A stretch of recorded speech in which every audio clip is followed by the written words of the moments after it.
अगर आप भी इस बार इंटर का एग्जाम देने वाले हैं और आपका भी सब्जेक्ट केमिस्ट्री है तो केमिस्ट्री के लिए इस वीडियो में आज हम लोग 60 मोस्ट MVVI प्रश्न करने वाले हैं और यहां से आपकी परीक्षा में 100% क्वेश्चन टकराएगा। सभी स्टूडेंट से निवेदन है आप सभी इस वीडियो को अंत तक देखिएगा और सभी प्रश्न को अच्छे तरीके से याद कर लीजिए, आपके परीक्षा में श्योर है क्वेश्चन टकराएगा। ठीक है, तो चलिए वीडियो को स्टार्ट करते हैं। देखिए पहला प्रश्न क्या है, ग्लूकोज क्या है? अगर आप जानते हैं तो जवाब देते चलिएगा। ग्लूकोज क्या होता है? ग्लूकोज जो है ये आपका हेक्सोज होता है और ये आपके परीक्षा में देख सकते हैं प्रश्न पूछा गया है 2016 में। ठीक है, तो याद रखिएगा ग्लूकोज जो होता है ये आपका हेक्सोज होता है। नेक्स्ट क्वेश्चन है आपका, कौन सा विटामिन की कमी से रतौंधी होता है? और ये परीक्षा में बहुत बार प्रश्न पूछा जा चुका है। तो विटामिन ए की कमी से होता है, तो सही जवाब आपका बिल्कुल ऑप्शन नंबर ए हो जाएगा, विटामिन ए।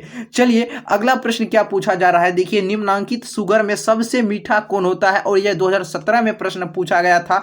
याद रखिएगा मीठा जो होता है वो आपका सुक्रोज होता है, सबसे मीठा सुक्रोज।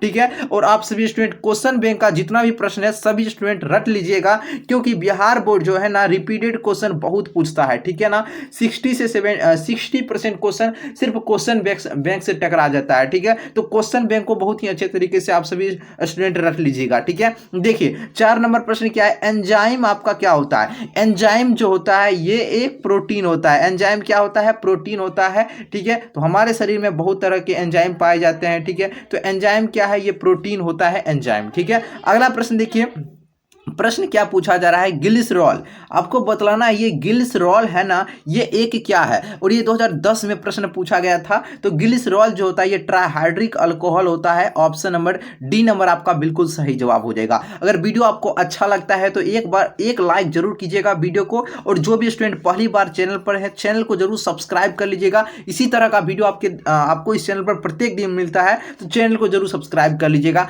अगला प्रश्न देखिए, प्रश्न है आपका 6 नंबर, ग्लूकोज में कायरल कार्बन की संख्या कितनी होती है? तो इसमें 4 होती है। कायरल कार्बन की संख्या कितनी होती है? 4 होती है। सभी स्टूडेंट याद रखिएगा, सही जवाब आपका क्या हो जाएगा? 4 हो जाएगा। चलिए अगला प्रश्न की ओर बढ़ते हैं। अगला प्रश्न देखिए आपका क्या कह रहा है, फलों की शर्करा क्या कहलाती है? फलों की जो शर्करा रहती है उसे क्या कहते हैं? उसे कहा जाता है फ्रक्टोज। क्या कहा जाता है? फ्रक्टोज कहा जाता है। ऑप्शन नंबर डी और बी नंबर आपका सही जवाब हो जाएगा। अगला प्रश्न है आपका, निम्नलिखित में से कौन सा कार्बोहाइड्रेट पॉलीसेकेराइड श्रेणी का सदस्य है? बतलाइए। तो सही जवाब आपका हो जाएगा स्टार्च। क्या होगा? स्टार्च हो जाएगा, यानी ऑप्शन नंबर आपका सी नंबर बिल्कुल राइट आंसर हो जाएगा। चलिए डियर अगला प्रश्न की ओर बढ़ते हैं। 9 नंबर प्रश्न आपसे पूछा जा रहा है। प्रश्न है आपका, सुक्रोज उदाहरण प्रस्तुत करता है। 4 ऑप्शन दिया गया है, इनमें से कौन सा ऑप्शन सही है? तो सही जवाब आपका हो जाएगा ये डाइसेकेराइड का।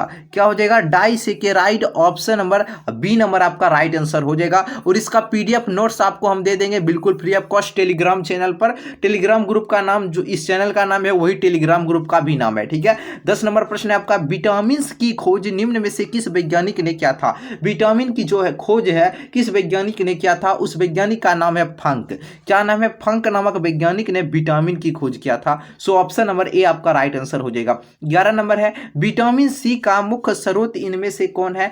विटामिन सी का मुख्य स्रोत होता है आपका सेब। विटामिन सी का मुख्य स्रोत आपका होता है नींबू एवं संतरा। क्या होता है? नींबू एवं संतरा। ऑप्शन नंबर आपका ए नंबर राइट आंसर हो जाएगा। चलिए अगला प्रश्न है, डीएनए की खोज किसने की थी? डीएनए का फुल फॉर्म होता है क्या? डायोक्सी राइबोज न्यूक्लिक एसिड। ये डीएनए, तो डीएनए की जो खोज है वह वाटसन एवं क्रिक ने किया था। वाटसन एवं क्रिक ने, यानी ऑप्शन नंबर जो भी स्टूडेंट ए के साथ जा रहे हैं ना बिल्कुल आपका सही जवाब है वाटसन एवं क्रिक ने। और पूछेगा सबसे पहले डीएनए को प्रयोगशाला में किसने मॉडल प्रस्तुत किया था? वो है प्रयोगशाला में किसने सबसे पहले देखा था?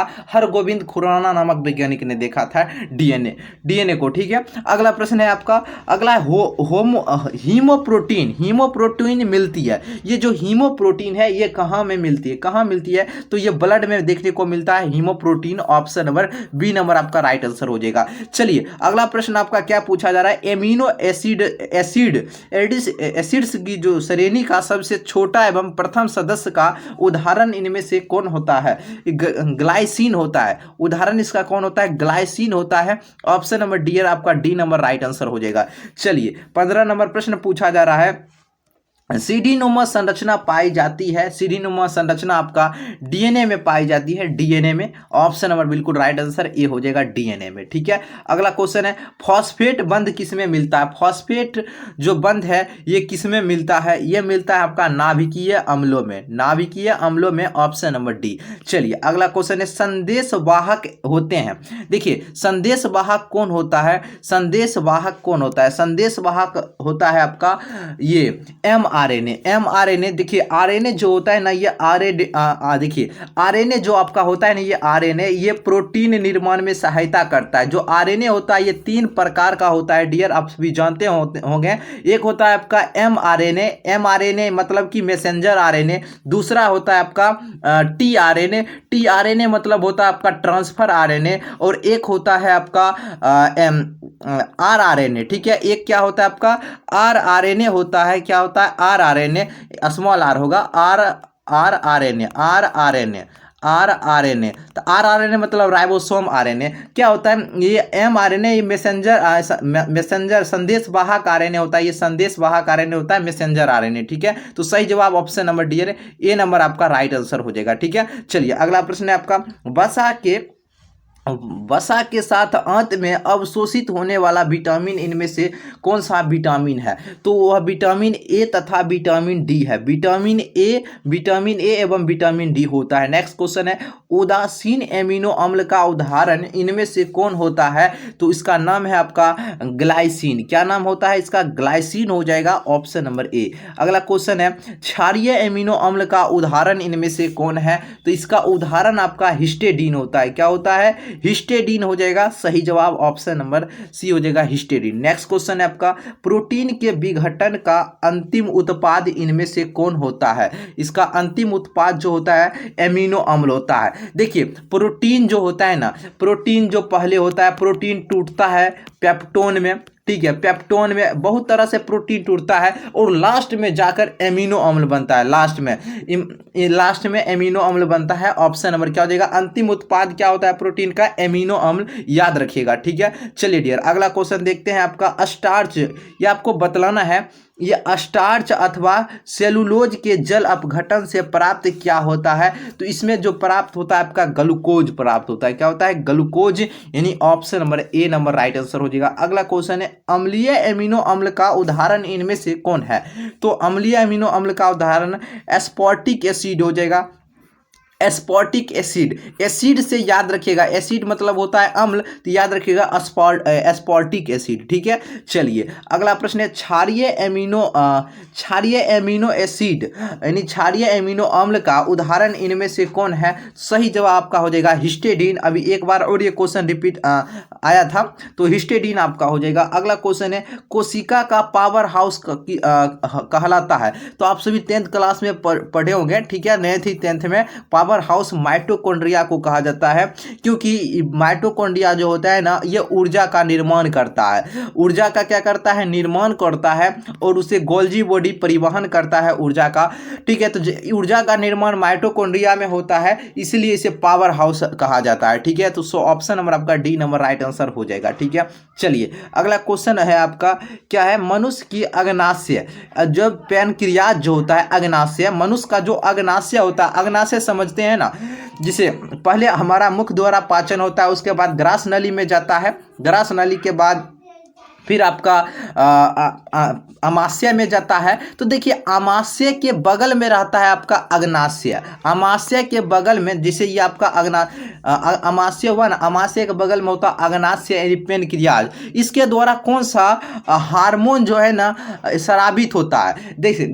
देखिए अमाशय जो होता है ये आपका अम्लीय होता है। क्या होता है? HCl, ये इसमें हाइड्रोक्लोरिक अम्ल रहता है। अमाशय में क्या रहता है? पेट में क्या रहता है? पेट ही को क्या कहते हैं? अमाशय। तो अमाशय में रहता है हाइड्रोक्लोरिक अम्ल, जो भोजन को अम्लीय बना देता है। देखिए जब उसके बाद भोजन आगे जाता है, उसके बाद अमाशय के बाद भोजन कहाँ जाता है? अमाशय के बाद भोजन जाता है आपका छोटी आंत में। जब भोजन छोटी आंत में जाता है, छोटी आंत भोजन को लेगा, उस शर्त पर लेगा कि छोटी अम्ल सिर्फ क्षारीय पदार्थ को अंदर लेता है, ठीक है, छोटी अम्ल क्षारीय। और देखिए अमाशय में रहता है अम्ल, तो ले नहीं सकता है, तो देखिए उसके द्वारा तब क्या होता है, अग्नाशय के द्वारा एक हार्मोन स्रावित होता है, अग्नाशय के द्वारा एक हार्मोन स्रावित होता है। उस हार्मोन का नाम क्या है? उस हार्मोन का नाम बतलाना है, कौन है? थायराइड होता है, या फिर इंसुलिन होता है, या फिर एमाइल लॉप्सिन होता है, या फिर सिटी एप्सिन होता है, बतलाइए।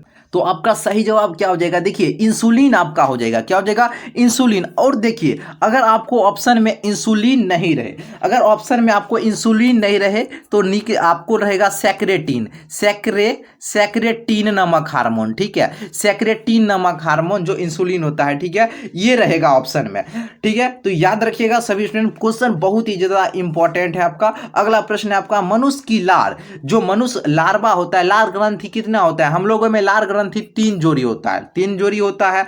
तो मनुष्य के लार जो सेलिवा होता है, इसमें पाए जाने वाला एंजाइम कौन होता है? देखिए हम मनुष्य के हमारे लार में एंजाइम कौन पाया जाता है? तो टाइलिन आपका पाया जाता है। क्या पाया जाता है डियर? टाइलिन आपका बिल्कुल सही जवाब हो जाएगा ऑप्शन नंबर ए, ठीक है। ऑप्शन नंबर आपका क्या हो जाएगा? टाइलिन आपका बिल्कुल सही जवाब हो जाएगा। और देखिए लार ग्रंथि में तो बहुत एंजाइम, तो लाइसोजाइम भी पाया जाता है, टाइलिन भी पाया जाता है, बहुत सारे एंजाइम पाया जाता है, ठीक है। तो इस आप सभी स्टूडेंट याद रखिएगा, आपका सही जवाब क्या हो जाएगा? टाइलिन। चलिए अगला प्रश्न की ओर हम लोग बढ़ते हैं, ठीक है। चलिए अगर आपको अच्छा लग रहा हो तो एक बार आप सभी स्टूडेंट ईमानदारी पूर्वक लाइक कर दीजिएगा, ठीक है, लाइक करना मत भूलिएगा, लाइक जरूर कर दीजिएगा, आपके लिए इतना मेहनत करते हैं तो लाइक जरूर कीजिए। चलिए आगे की ओर बढ़ते हैं। अगला प्रश्न आपका देखिए क्या है, टाइलिन पाया, सही जवाब आपका टाइलिन हो जाएगा। अगला प्रश्न है आपका, रक्त का लाल रंग निम्न में से किस कारण से होता है? देखिए रक्त का जो लाल रंग है ये किसके कारण से होता है?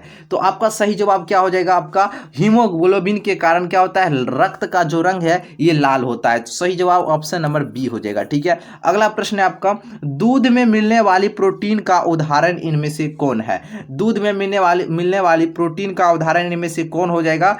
इसका हो जाएगा आपका केसीन हो जाएगा, option number A number right answer हो जाएगा। अगला क्वेश्चन है आपका, निम्न में से किस एंजाइम द्वारा प्रोटीन का पाचन होता है? मोस्ट इंपॉर्टेंट क्वेश्चन है डियर, ठीक है। तो प्रोटीन का जो पाचन होता है वह पेप्टाइडेस के द्वारा होता है। किसके द्वारा? पेप्टाइडेस के द्वारा होता है। इससे पहले हम पेप्टोन का नाम बोले, देखिए प्रोटीन का जो पाचन होता है वह पेप्टाइडेस के द्वारा होता है। लास्ट में देखिए प्रोटीन का लास्ट में पाचन हो जाता है आपका, तब एमिनो एसिड बन जाता है, ठीक है। तो लास्ट आपका लास्ट क्रिया आपका टाइलिन में आपका पूरा पाचन हो जाता है, किसका? प्रोटीन का। टाइलिन नहीं, टाइलिन आपका तो हो गया ये लाइपेज तो वसा का निर्माण करता है। इरेप्सिन में पूर्ण रूप से आपका क्या हो जाता है? पाचन हो जाता है आपका प्रोटीन का, ठीक है। चलिए तो इसका सही जवाब आपका हो जाएगा पेप्टाइडेस। अगला प्रश्न है आपका, प्रश्न पूछा जा रहा है क्या? देखिए निम्नलिखित में से किस श्रेणी के उपापचयन में सर्वाधिक ऊर्जा मुक्त होती है? बताइए, ऑप्शन से भी आप पकड़ कर बतला सकते हैं। क्या हो जाएगा इसका? ऑप्शन के हिसाब से बतलाना है, किस श्रेणी के उपापचयन में सर्वाधिक ऊर्जा मुक्त होती है? लिपिड। क्या हो जाएगा आपका सही जवाब? आपका लिपिड हो जाएगा, ऑप्शन नंबर क्या हो जाएगा? डी नंबर आपका राइट आंसर हो जाएगा, ठीक है। लिपिड अगर ऑप्शन में नहीं रहेगा तो प्रोटीन लगाइएगा, ठीक है। चलिए अगला क्वेश्चन है आपका, रक्त के तरल अवयव प्लाज्मा का कुल प्रतिशत कितना होता है? तो सही जवाब हो जाएगा आपका 55%, ऑप्शन नंबर डी नंबर सही जवाब हो जाएगा। अगला प्रश्न है, कार्बोहाइड्रेट्स का परीक्षण किया जाता है, इसका जो परीक्षण है किया जाता है मैलिस परीक्षण के द्वारा। कार्बोहाइड्रेट्स का परीक्षण किया जाता है मैलिस परीक्षण के द्वारा, ऑप्शन नंबर ए। अगला प्रश्न है आपका, एमिनो अम्लों के क्रियात्मक समूह होता है। एमिनो अम्लों के क्रियात्मक समूह इनमें से होता है, एमिनो अम्ल का क्रियात्मक समूह होता है आपका COOH एवं NH2 होता है। तो सही जवाब ऑप्शन नंबर डी हो जाएगा, ए और बी दोनों। अगला प्रश्न है, वसा के साथ अवशोषित विटामिन है, वसा के साथ अवशोषित विटामिन कौन होता है? तो इसके साथ होता है विटामिन ए और विटामिन डी, विटामिन ए और विटामिन डी। अगला प्रश्न है आपका, कौन सा एमिनो अम्ल किरेल है? कौन सा एमिनो अम्ल किरेल होता है? देखिए एलानिन, वैलिन और प्रोलिन, ये तीनों आपका एमिनो अम्ल है ना, ये किरेल होता है।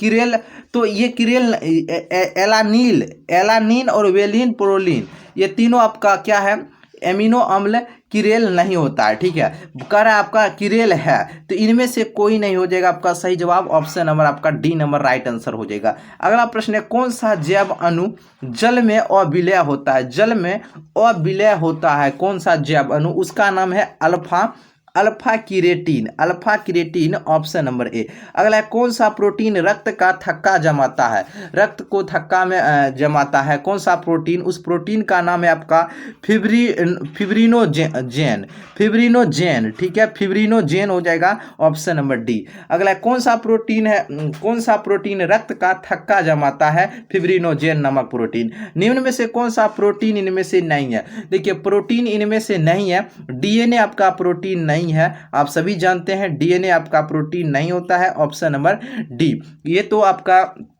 ये आपका केंद्रक से निकलता है, पहले गुणसूत्र फिर उसके बाद डीएनए निकलता है, सभी जानते हैं। अगला प्रश्न, निम्न में से कौन सा ग्लाइकोसाइडिक बंधन नहीं बनाता है? तो ग्लाइकोसाइडिक बंधन नहीं बनाता है, उसका नाम है क्या? आपका ग्लूकोज। क्या नाम है? ग्लूकोज। अगला प्रश्न है आपका, एमिनो अम्ल बनाते, एमिनो अम्ल है ये जो बनाता है एमिनो अम्ल, क्या बनाता है? Protein, protein, option number D number आपका हो जाएगा राइट आंसर। जैव प्रक्रम में एंजाइम होते हैं, तो इसमें एंजाइम जैव उत्प्रेरक होते हैं, जैव उत्प्रेरक। अगला क्वेश्चन, निम्न में से कौन सा शर्करा अधिक स्वादिष्ट है इनमें से? बतलाइए। सही जवाब हो जाएगा आपका फ्रक्टोज। क्या हो जाएगा? फ्रक्टोज। नेक्स्ट क्वेश्चन है, निम्न में से कौन सा संक्रमण धातु रखता है? तो सही जवाब आपका हो जाएगा विटामिन, ये संक्रमण धातु रखता है बी, ये आपका हीमोग्लोबिन और विटामिन बी12। ठीक है, बी और सी आपका सही जवाब हो जाएगा ऑप्शन नंबर ए। अगला है, न्यूक्लिक एसिड क्षार में दो बंद जगह होती है, तो ये जगह होती है आपका गुआनिन। देखिए न्यूक्लिक एसिड क्षार में दो बंद जगह होती है, इसमें बायोलॉजी का बहुत सारे प्रश्न मेंशन किया गया है इसमें। ठीक है, बहुत चैप्टर यहाँ आ गया है केमिस्ट्री में, तो केमिस्ट्री आपका जैव अणु जो चैप्टर होता है उसमें से बायोलॉजी का भी मिक्सिंग रहता है, इसलिए बायोलॉजी का भी आपको क्वेश्चन इसमें मिक्सिंग देखने को मिल रहा होगा। ठीक है, देखिए न्यूक्लिक एसिड क्षार में दो बंद जगह होती है। देखिए थायमिन, साइटोसिन, एडेनिन, गुआनिन। आपका राइट आंसर क्या होगा बतला दीजिए। आपका सही जवाब हो जाएगा क्या? ये गुआनिन का हो जाएगा, गुआनिन का। अगला प्रश्न है आपका, कौन सा क्षार आरएनए में होता है और डीएनए में नहीं होता है? तो डीएनए में आपका यूरासिल नहीं होता है, यूरासिल आपका बिल्कुल राइट आंसर हो जाएगा, यूरासिल आपका आरएनए में होता है। अगला है, सेलुलोज के पूर्ण जल अपघटन से प्राप्त क्या होता है? इसमें प्राप्त होता है आपका ये डी ग्लूकोज प्राप्त होता है, ऑप्शन डी। अगला है, कोशिका भित्ति मुख्यतः बनी होती है। देखिए कोशिका जो भित्ति होती है ये किसकी बनी होती है? ये बनी होती है लिपिड की बनी होती है, ऑप्शन नंबर ए। अगला है, प्रोटीन संश्लेषण में कौन सा क्रियात्मक समूह डाइसल्फाइड आबंध में भाग लेता है? सही जवाब आपका हो जाएगा थायोल। क्या हो जाएगा? थायोल। नेक्स्ट क्वेश्चन है, न्यूक्लिक अम्लों में कर्म रहता है, कर्म जो रहता है इसमें भस्म, शुगर और फॉस्फेट के रूप में रहता है, ऑप्शन नंबर बी। ठीक है, देख सकते हैं प्रश्न ये पूछा गया है। ग्लूकोज एक है, देखिए ग्लूकोज एक जो आपका होता है ये आपका मोनोसेकेराइड होता है। ठीक है, अगला कार्बोहाइड्रेट जिसे और जलांशित नहीं किया जा सकता है उसका नाम क्या है? उसका नाम होता है आपका मोनोसेकेराइड। कार्बोहाइड्रेट जिसे और जलांशित नहीं किया जा सकता है उसका नाम क्या है? Monosaccharide, monosaccharide. ठीक है, चलिए अगला क्वेश्चन है आपका 53 नंबर प्रश्न है आपका, कार्बोहाइड्रेट जो ज्वलनशील होकर 3 से लेकर 10 मोनोसेकेराइड इकाई प्रदान करते हैं उसे क्या कहा जाता है? उसे कहते हैं ओलिगोसेकेराइड। उसे क्या कहा जाता है? ओलिगोसेकेराइड कहा जाता है, ऑप्शन सी। अगला है सुक्रोज का सूत्र इनमें से कौन है? सुक्रोज का जो सूत्र होता है आपका C12H22O11 होता है, ऑप्शन नंबर बी। अगला प्रश्न है अमोनिया आंध्र लाल लिटमस पत्र को किस रंग में बदल देता है? ये जो बदल देता है आपका नीला रंग में बदल देता है, नीला रंग में, ऑप्शन नंबर ए हो जाएगा। चलिए अगला प्रश्न आपका निम्नलिखित में से कौन कृत्रिम मीठा अभिकर्ता होता है? मोस्ट इंपॉर्टेंट क्वेश्चन है, बतलाइए कृत्रिम मीठा अभिकर्ता है इनमें से कौन?